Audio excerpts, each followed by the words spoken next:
Assalamualaikum, kita proceed dengan dua slide terakhir, inflationary cap dengan deflationary cap. So this part boleh masuk both dalam soalan structure dan juga dalam soalan essay. Okay, so you need to know what does it mean by inflationary cap and deflationary cap.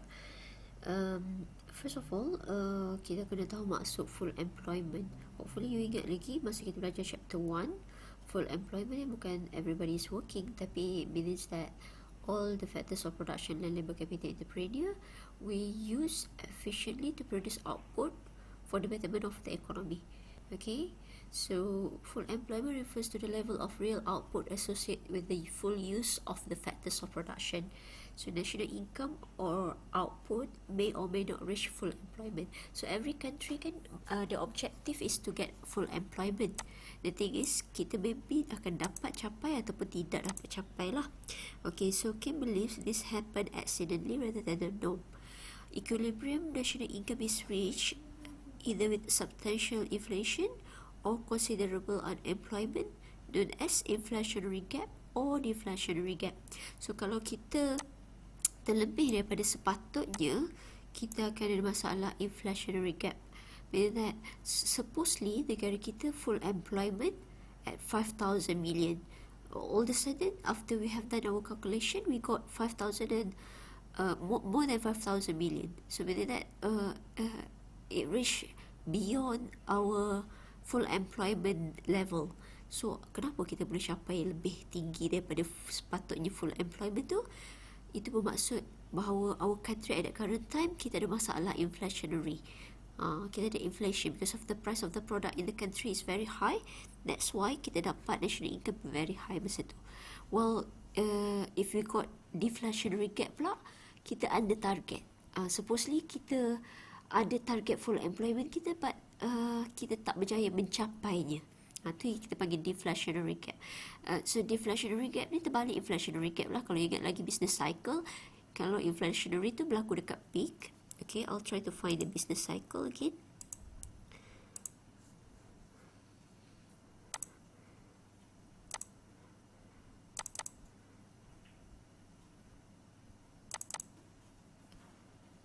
Okay, so this is our business cycle. Hopefully you ingat lagi.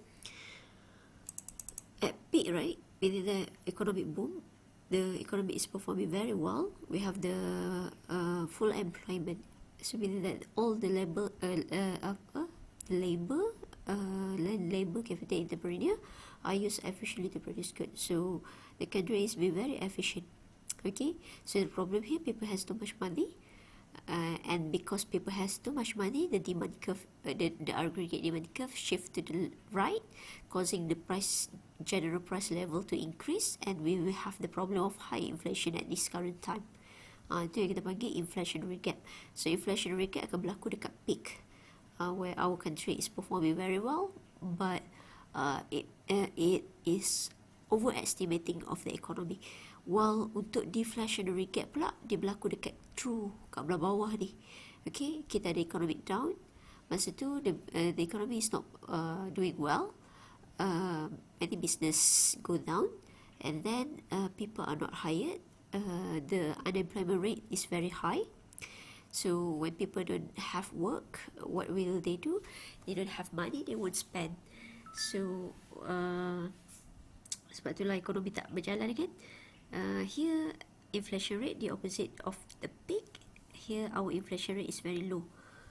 Okay, so hopefully you get lagi lah ni, right? So every country should achieve full employment. Alright, so here is the diagram, the overview to show the situation of inflationary gap and deflationary gap. So inflationary gap ni is a situation whereby our actual national income calculated, national income yang kita kira tu, exceeded the full employment national income. So kita dah ada target full employment kita sepatutnya berapa, tapi sekarang ni kita punya calculation national income exceed. So bila we draw the diagram, as simple as kita draw yang C sahaja. Bila tak ada garisan 45, garisan break even, whereby our income is equals to consumption, and then kita buat dua garisan parallel untuk C plus I plus T plus X minus M. Okay, so yang ni pun sama. Cumanya you make sure dari segi sini nak label dia macam mana, YE ke YF. Okay, so dekat mana garisan tu kena dengan garisan break even, ini adalah satu titik. Yang kedua ni kena garisan break even dekat sini ada satu titik. So kita bawa ke bawah. So sekarang ni YF tu maksudnya full employment. YE adalah actual kita yang kita kira untuk tahun tersebut. So sekarang ni full employment duduk bawah. Okay, so yang kena dengan garisan break even dekat sini. Okay, so garisan ni menunjukkan national income full employment, equilibrium national income full employment. So kita tulis YF, dia ikut kat sini. Kalau YF duduk sini, kena kat sini, this one will be YF. Yang ni, okay, yang ni kena dengan garisan ni. Okay, so yang ni akan jadi follow. This one is YE. So meaning that yang we got here, our actual calculation is far beyond than our full employment. So gap tu akan duduk mana? Ramai student salah faham ni. Sebab dia buat apa? Gap tu dia buat kat depan. Gap inflationary akan duduk belakang, dekat YF. So gap akan berada dekat mana YF berada? Y full employment, income full employment. While deflationary gap dia opposite lah. A situation where actual national income calculated fall short. Maksudnya dia lagi rendah daripada full employment kita. Dia tak capai target. Okay, so in terms of the drawing, sama je. You draw the same diagram. See, dua garisan consumption here. Write down everything. Kita assume semua ada 4 level. So C plus I plus T plus X minus M. Ini pun sama. The thing is, kat mana dia kena dengan garisan equilibrium break even kita ni, bawa turun ke bawah. Kena dengan break even, bawa turun ke bawah. So sekarang ni kita nak tunjukkan yang kita ni bawah target. So full employment duduk depan, YE duduk belakang, actual duduk belakang. Okay, yang mana kena dengan garisan break even. So ini YE, so ini akan jadi YE kat sini. So ini YF, kat sini akan jadi YF. Okay, gap tu akan berada di tempat di mana YF berada. So deflationary gap duduk belah depan. So some student dia fikir logik lah, dia letak inflationary gap belah depan. Itu salah tu. Okay, so saya bagi nota satu lagi yang kita ada more explanation on inflationary deflationary gap. So you can check these notes in your future. Bawah video teaching ni saya sertakan sekali. Okay, so here yang awak perlukan untuk jawab soalan essay. Okay, inflationary gap is a situation. So first one, you kena orang kata define dulu, what does it mean by inflationary gap? It is the situation whereby the national income equilibrium establishes greater than full employment level of output. Okay, so up to you lah. If you want to use your own words, make sure dia sampai maksud sahaja. Okay, so like I told you, macam biasa drawing dia, this is the same drawing. I put it here again so that it's easy for you to see the relationship between the explanation with the diagram. Okay, so ADYE, ni yang disebut ni adalah actual, is above the full employment. So this cause YE to establish to the right. Sebab tu YE duduk depan, to the right kan, YF di belakang. Y is greater than YF. Okay, actual is greater than full employment. This implies that aggregate expenditure is greater than aggregate output. Meaning that what happened in this country, AD dia lagi besar daripada aggregate expenditure is AD kan. Aggregate demand, permintaan lagi besar daripada aggregate output. Aggregate output adalah AS, daripada penghasilan barangan. Sebab tu saya kata inflationary gap berada dekat peak. Kan peak business cycle kita tadi, tapi people has too much money. That's why people are demanding much more product. Therefore, an excess demand occur in the economy. So the distance between AEYE, so saya tukar ikut ini, takut awak confused. This one is ADYE dan ADYF. Okay, beza antara dua ni, jarak antara dua ni adalah the inflationary gap. Kat mana you nak letak, you make sure you letak dekat YF. So this is the amount where the aggregate expenditure exceed the full employment level of output. Ni di mana jumlah AD terlebih daripada AS.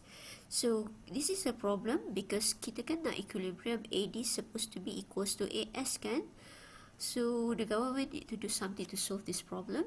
So in order to close the gap of inflationary gap, the economy has to reduce the amount of spending. So problem issue dia bermula sebab aggregate demand spending dia terlampau banyak. Component of aggregate demand adalah C plus I plus C plus X minus M kan. C is the consumption of the household. Aggregate demand comprises the expenditure or demand of the sectors inside the economy. So sectors dalam ekonomi ada 4 kan, household, firm, government and rest of the world. So untuk household perbelanjaan kita panggil house consumption, untuk firm investment, untuk government spending, untuk rest of the world net export. So itu semua exit. Consumption exit, investment exit, government spending exit, net export pun exit. So bila kita nak reduce the gap, nak turunkan inflation, what should the government do? Dia kena pakai contractionary policy. Dia kena turunkan balik ekonomi. Sebab sekarang ni ekonomi berada dekat peak kan, dia tengah sangat tinggi kat sini. Kalau kita biarkan dia makin melampau, inflation akan lagi tinggi, and the cost of living in the country will be humongous lah. It will be very hard for the people to survive in the country. So kerajaan akan buat something. Dia akan make sure the economy is going down to help the people lah. Okay, from peak to true. So itu yang kita panggil process of recession lah. Okay, and policy yang kita pakai tu kita panggil contractionary. Contract tu maksudnya kecilkan. Sebab tu dia kata by using contractionary policy. So how will the government do that? Pertama, because the spending is too much, the government must decrease the government spending. So jangan keluarkan subsidi lagi, jangan bagi duit pada rakyat. The problem occurs because people has too much money. And then we take the money of the people by increasing the tax rate. Kenakan cukai yang tinggi lah pada rakyat supaya duit tu masuk kepada government. Okay, ataupun kita boleh buat dua-dua. Turunkan government spending, increase the tax. Very simple. Benda ni adalah benda yang make sense ya kan. Okay, yang kedua, deflationary gap. So deflationary gap ni problem kita ada target pula. Kita ada full employment kita yang kita nak capai tapi negara tak berjaya mencapainya. Okay, so definition is the situation where the national income equilibrium is established lower than the full employment level of output. So your diagram is the same, sama sahaja cuma kedudukannya. YF duduk depan, YE duduk belakang. So yang mana kena dengan garisan break even, YE. Yang bawah YE, yang atas YF. Gap tu akan berada di tempat di mana YF berada. Make sure you label all the diagram ya. Okay. So AE, okay, AE is AD okay, is below the AE or ADF function. This cause the YE to establish to the right. Sekarang ni YE bukan to the right ni, to the left. Sebab dia duduk belah sana kan. Okay. So YE is less than YF. This implies that aggregate output produced in the economy is less. Sekarang ni bukan demand terlebih, tapi production level in the economy is very slow. We are not producing goods, meaning that we are not using the land, labour, capital, entrepreneur. Okay, the economy is less than the capacity of production due to underutilization of factors of production. Macam saya kata case Indonesia lah, the factors of production is humongous banyak kan, tapi underutilized. They are not using efficiently the factors of production inside the country. That's why aggregate supply kurang, aggregate demand banyak. So this causes unemployment. Unemployment tidak menggunakan sumber dalam country tersebut. Bukan dari segi pengangguran labor sahaja. All those factors of production lah. Land pun tak digunakan, capital tak digunakan, entrepreneur pun. Okay, so it create wastage lah, pembaziran. So the distance between AE, okay, AE is also AD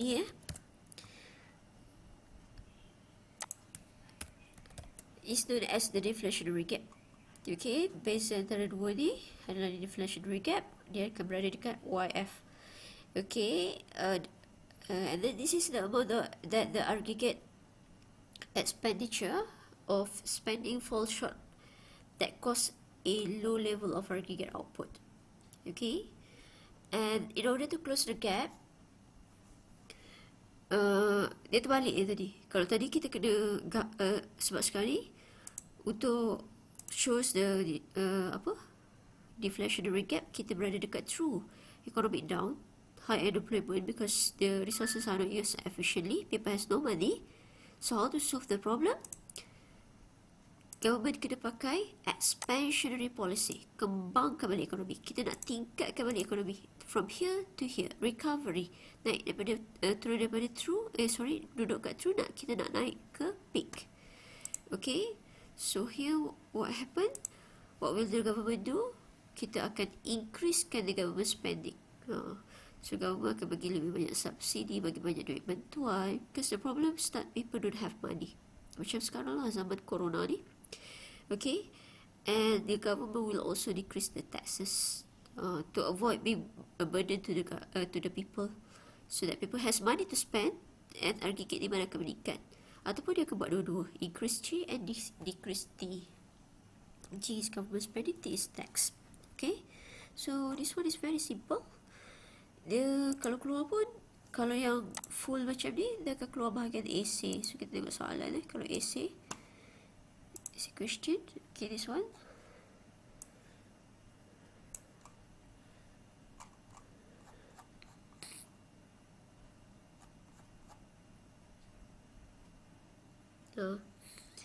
With the aid of the diagram, explain how an increase in government expenditure, macam masa bila kerajaan akan naikkan government expenditure atau government spending bila kita ada masalah deflationary gap lah kan, can overcome the problem of deflationary gap. So what should you do to answer this question? You must draw the diagram of deflationary gap, tunjuk deflationary gap, and then bila you dah draw ni, you bagi tahu, must use this policy, explain apakah government spending yang ada. Okay, do your reading.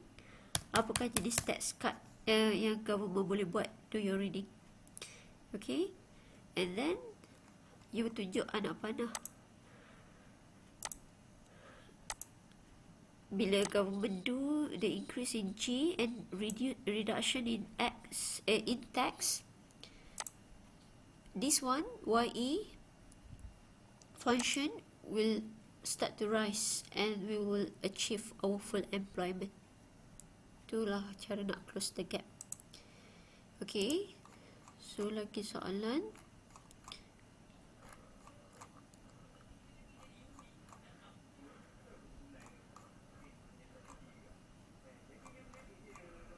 Okay, question 4. This is the same question, cuma the way they ask the question is very different. Use appropriate diagram, explain the inflationary and deflationary gap. Briefly explain the measure taken to overcome the inflationary and deflationary gap. So for this one, dia nak dua-dua. Ini pun sama juga. So what should you do is, make sure you draw side by side like this. Okay, first, go for the definition, okay, and the diagram, So kalau 10 marks, meaning that belah inflationary gap is 5 marks and belah deflationary gap 5 marks. Okay, so kalau yang macam ni je you letak ni, you akan dapat 3 sebelah. Okay, mana lagi 2? You kena bagi tahu yang bawah tu. In order to close the gap, point ni. Okay, for both side. In order to close the gap. Okay, so that's it.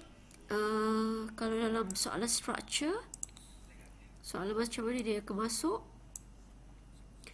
dia bagi tahu kat sini. Okay, look at question 2, dia kata, alright, so I'll compare this with our answer so that you boleh terus tengok macam mana I do the calculation. Okay,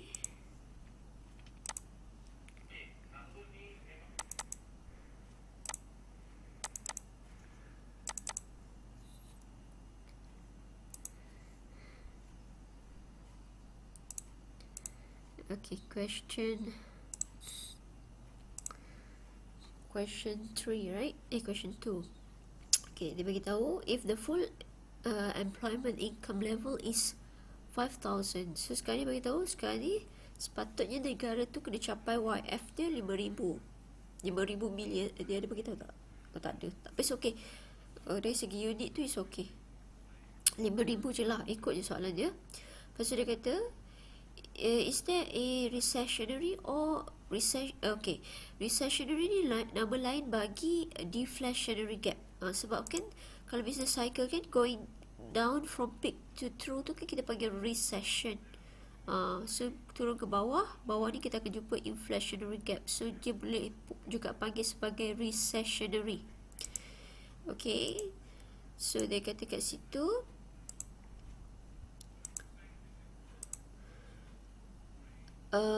is there a recessionary or inflationary gap? Macam mana you nak tahu kita ada inflationary ke deflationary? You kena compare.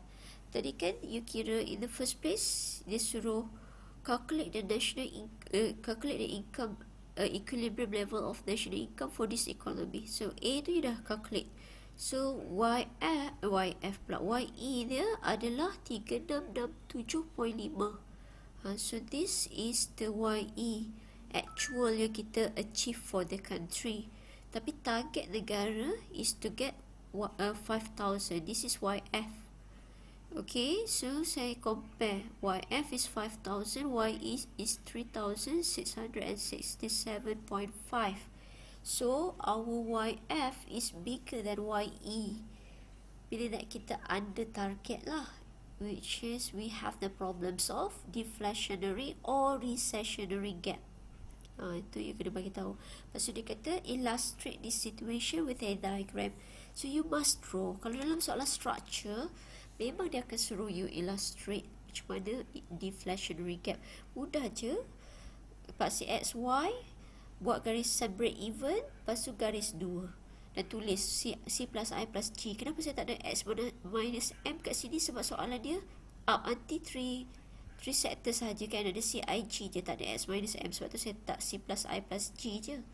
So kalau you terlajak letak X minus M, kita tak akan tolak lah. As long as belakang ni betul. Okay, so sekarang ni bila macam ni, dekat mana kena dengan garisan break even, satu titik bawa ke bawah. Dekat mana kena garisan break even, satu titik bawa ke bawah.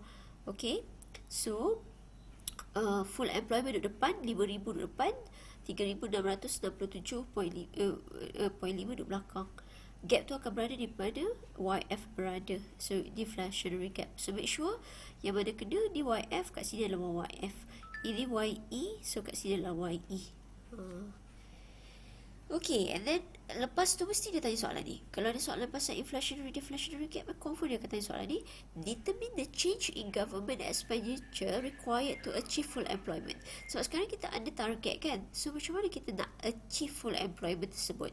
So awak kena tahulah berapa banyak kita tak cukup. The thing is, yang kita tak cukup sekarang ni YF minus YE, 5,000 tolak 367.5. So kita tak cukup 1,325. Tapi dia tak semudah kita masukkan nilai itu terus. Sebab kita kena ingat everything yang masuk dalam ekonomi ni dia ada multiplier principle kan. Dia akan termultiply dengan banyak. Tapi sekarang ni bagi tahu change in government expenditure, change in GS lah.